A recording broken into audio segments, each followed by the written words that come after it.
What's going on, everyone? Happy Tuesday to everyone. Hopefully everyone is doing well, staying safe, healthy.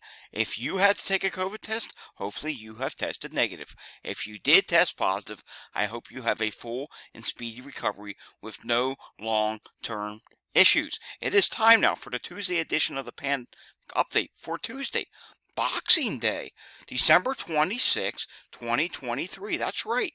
For many, today is known as Boxing Day. It's not really a big thing here in the United States, but I know over in Europe it is a big thing. Alrighty, first off, if you're new to my channel, welcome to my channel. This is where we do the daily pandemic update. Currently, our main focus is the winter surge of viruses and the post-Christmas surge. It's going to be a pretty interesting next few weeks. A ton of people have traveled for this Christmas holiday here in the United States. We're actually going to take a look at some of that travel in just a moment. First, we do have to get through a few news stories. Anywho, if at the end of this video you like this video, give it a thumbs up and subscribe to my channel down below. I promise to try and help keep you safe. Our first bit of news today comes from this. Post-COVID heart failure. Pandemic possible. Japan researchers. After contracting COVID-19, patients may have higher risk of heart failure from persistent viral infection in their hearts, even without developing notable heart disease. I mean, this is something that we've been watching. COVID impacts the heart in many different ways, and this is yet again more proof of COVID potentially causing problems with the heart. All right, moving on to this now. A mysterious illness up in Concord, New Hampshire.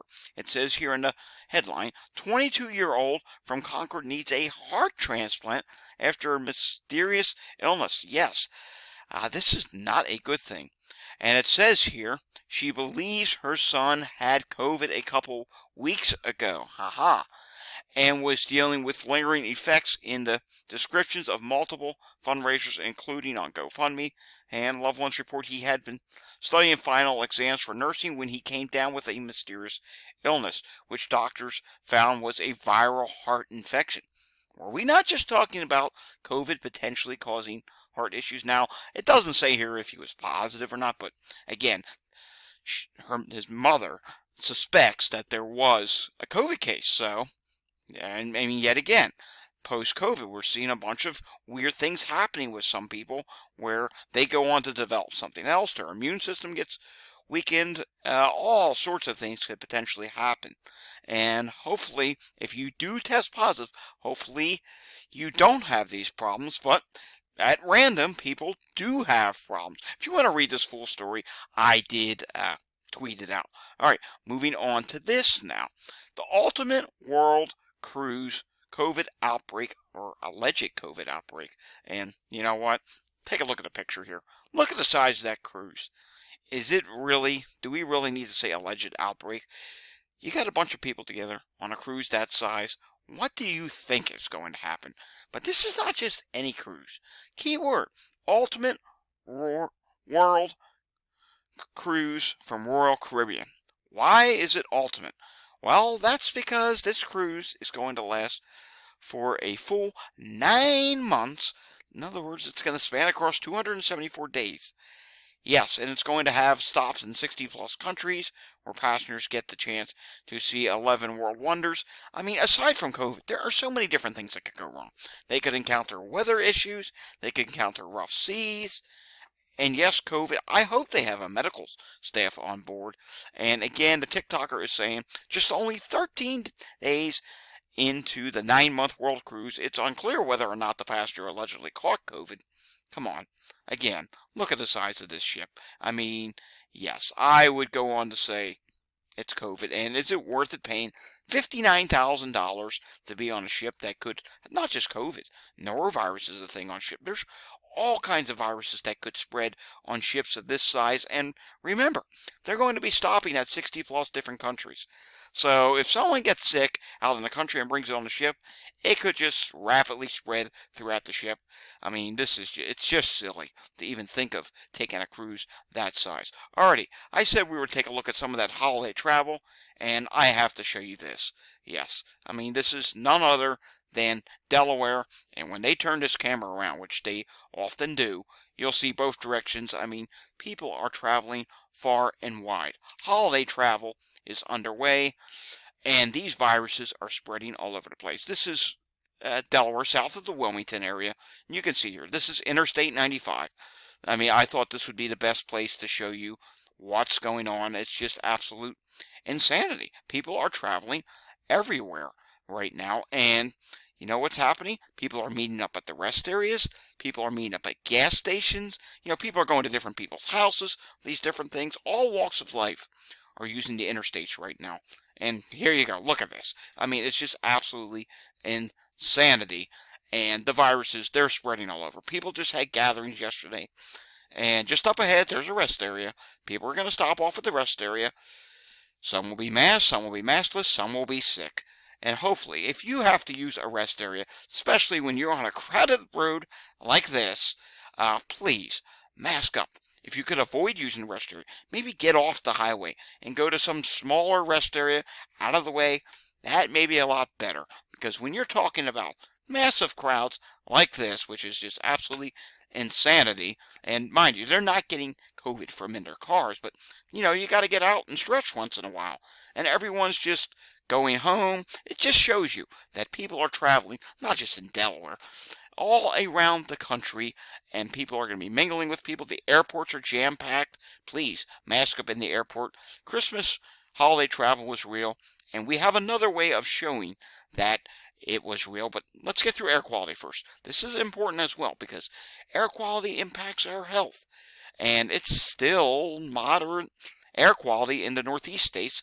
It's unusually warm. There's a lot of moisture in the air. It's going to rain up there for a couple days. It's not looking too good. Then we take a look at what's going on in the West Coast and California. Look at this. A lot of reds and some purples. Not so good in California. Now let's get over to our next indicator that tells us, yes, a lot of people traveled. We are seeing the highest number of tests done at Walgreens in a very long time. First off, the positivity rate nationally, it actually dropped 26.8% prior week, 29.4%. That's actually down by 2.6%. And you may think, well, hey, down's a good thing, data report. That means maybe the wave is breaking. Not so fast. Look at this testing number, 41,776. That is a huge, huge increase. It was just 22,502 the previous week. Now, while that's big, it's still not big enough. But hey, we'll take any improvement that we can get. Now, you're still seeing some red on this map. Let's investigate a little bit. First off, in this great state of Maine, the positivity rate is 34.7%. The prior week was 31%. That's a difference of up 3.8%. There's still some states that are not testing enough. Maine is one of them. 95 out of 95 tests versus 71 tests. Then you come down to Massachusetts. Increase in testing, but remember, they got some big cities there. Springfield, Massachusetts, Boston. Boston's a big city. I mean, the wastewater facility for Boston, I believe, is 2.5 million people. Just 103 tests? Yeah, that's not enough. 36.9% positivity versus 31%, difference of 5.9%. Total test, 103 versus 42. But we can also take a look at a state that's maybe doing a little better.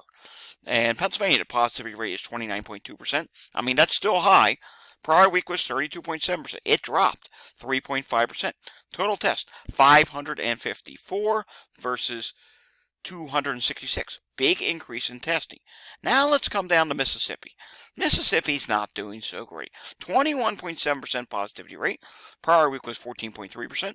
That's a difference of up 7.4%. Total test, 258 versus 112. Texas is doing a ton of testing all of a sudden. This is a good thing. And by a ton, I mean much more than they've been doing. 23.1% positivity this week. Prior week was 24.3%. Difference of down 1.3%. Total test, 6,797. Prior week was 3,561. Full disclaimer on any state that I just shown, and I should have said this at the beginning of looking at the Walgreens data.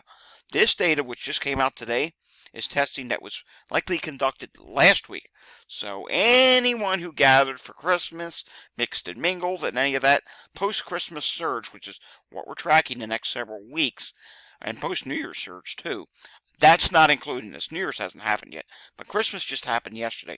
So I suspect next week we'll probably see some more red states, and even with the testing increase, I suspect positivity is going to start going back up again. I'd be shocked if it doesn't. Florida, 23.8% positivity this week, 24.2% last week, down 0.4%. Total test, 3,401 versus 2,130. Then we come out to the west, and we do see quite a bit of red in the west. There's just simply not enough testing going on in the west coast.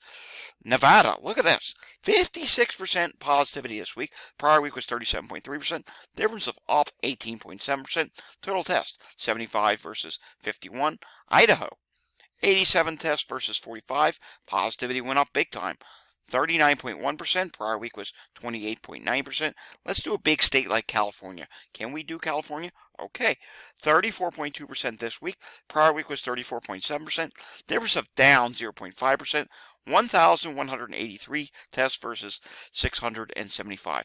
We'll do some more Walgreens states again tomorrow. I do have quite a bit of other data to get through to here, and I want to keep this to about 15 minutes. Wastewater sites, not much I can say here. There's a lot of red throughout the country, and orange. We're starting to see more orange pop up on the west coast, and the red will soon follow. And let's see, what do we want to take a look at next? Take a look at this here, the national wastewater map. You can see here very high levels up in the north, and we do want to show you, or I do want to show you, the variant proportions. This is very important that I show you. JN.1 is in the lead at 44.2%, and then taking a look here now at hospital admissions, it's 25,577 last week, and I have to show you this. This is just totally ridiculous. Earlier today in Chester County, Pennsylvania, and Montgomery County, Pennsylvania, the CADs were off the chart, which CAD stands for Computer Aided Dispatch. Look at how many EMS calls there were earlier today. And that's not just, oh, well, it was a little busy stretch. No, it's been busy there all day long. Prior to me just starting this pandemic update, they were still at 15 calls in Chester County. We'll take a look at the current levels in just a moment. Philadelphia on Christmas Day had 733 EMS incidents. Here's Montgomery County. Montgomery County is back up to 14 calls still. What's going on in Chester County? And oh my, there's a scroll bar here again. Anytime a scroll bar happens within here, that's not a good thing. Look how many calls there are. There's respiratory difficulty, a diabetic emergency, sick person, another respiratory difficulty. It's just on and on it goes. I mean, it's just been a really bad day in the Philadelphia suburbs because it's the day after Christmas, plus we're in the peak time period of respiratory season. The next few weeks are really high levels of all these viruses right now, especially COVID. Look at New Jersey. What can I say? There was a big increase today. So yesterday, corrected number was 891 hospitalizations. Today's number, 963. It went up. 30 people now on a ventilator in the ICU. 118 people in the ICU and 100 discharges. Let's take a look at New York State. So they reported 2,310 people positive. That number's down. There was less testing at the end of the week last week. Then we take a look at hospitalizations. We don't have the start of the new week yet. We just finished out last week. And when you finish out last week in New York State, that leaves you with 2,201 hospitalizations. I expect there's going to be a big increase tomorrow when they start the new week. Will it hit 2,500? That's the wild card. I think the wild card is it going to hit 2,500 tomorrow for hospitalizations for COVID in New York State? It's possible. It could. If not, it's going to get close to that. It's going to be at least a 200 increase, in my opinion. Hey, if it's less than that, that would be great. Don't really have any other states that update today. There could be some states that come in a day late this week because of the holiday. We'll have to see if Texas comes in on time tomorrow. Chicago, which this is from last week, Chicago, the numbers are rising in Chicago, as you can see here. We expect an update there either tomorrow or Thursday. Usually we would get Michigan today. Someone has been posting that in the comments. I didn't look to see if Michigan updated today. I'll have to see if we do get an update from Michigan. Maybe I'll try and include that in tomorrow's update. Alrighty, guys, that's all I have for today. If you learned anything, give this a thumbs up. If you're traveling anywhere, mask up. Mask up everywhere you're going, but especially if you're traveling. You saw what that traffic looks like on Interstate 95 in Delaware. I can't even imagine what the Delaware house rest area, that Maryland house rest, ugh, I don't even want to think about it. It's probably just a disaster of viruses spreading. Who knows, maybe a new mutation forming. Lord knows what. But if you like this video, thumbs up. Subscribe down below if you're new to the channel and you want to see more content like this.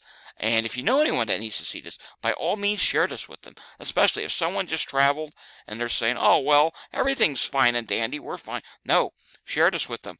Hey, they need to test too. If someone just tested positive in the family, everyone who was at that gathering needs to test. I will see you guys all again next time. Until I see you again next time, stay safe and have a fantastic Tuesday evening. See you all again tomorrow. Thanks for watching.